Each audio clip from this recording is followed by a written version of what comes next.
Yaani ningempa kula hata zaidi. Asilimia nyingi ningempa kula hizo tu zote hata 100,000. Zote ningempa kwa sababu tunaona kabisa utekelezaji wake. Ametujumuisha, tunamuelewa kabisa, ni mama mnyenyekevu, ni mama anejali makundi yote. Anajua uchungu wa mwana. Kwa majina naitwa Nyamizi Simon Muhoja, ani mjumbe kamati ya ushindi kutoka mkoa wa Tabora.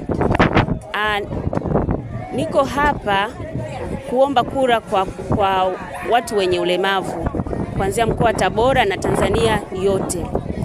Ndugu zangu, watu wenye ulemavu, chama pekee Tanzania ambacho kina neema, ilani yake imeeleza neema nyingi, ni Chama cha Mapinduzi.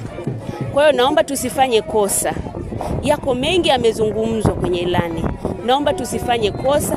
Tarehe 29 mwezi huu wa 10, naomba tukijitokeze kwa wingi katika vituo vya kupiga kura, tuweze kukichagua Chama cha Mapinduzi kiendeleze kuongoza dola, ili tuweze kupata ustawi na maendeleo kwa sisi watu wenye ulemavu nchini kote Tanzania.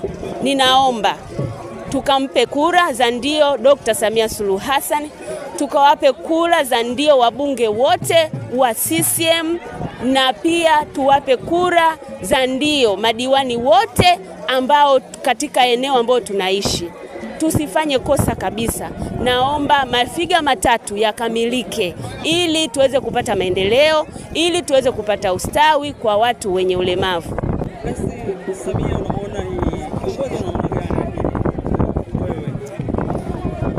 Dr. Samia Suluhu Hassan ni mama mnyenyekevu, ni kiongozi ambaye ana hekima kubwa kwa sababu anajali sana makundi maalum, hasa wenye ulemavu.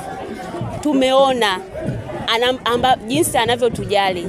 Kwenye ilani ya Chama cha Mapinduzi amehakikisha tumeainishwa kila ukurasa kwamba tufanyweje.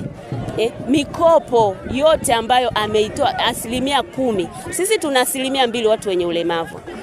Na amehakikisha namna ya utekelezaji wake.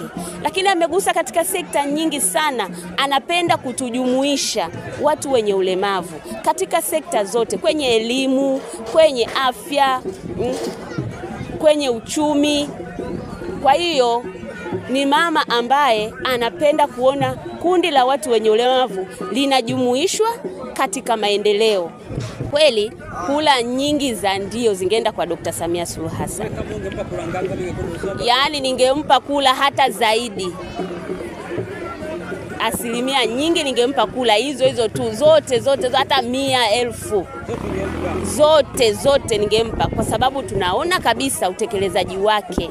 Ametujumuisha, tunamuelewa kabisa, ni mama mnyenyekevu, ni mama anejali makundi yote.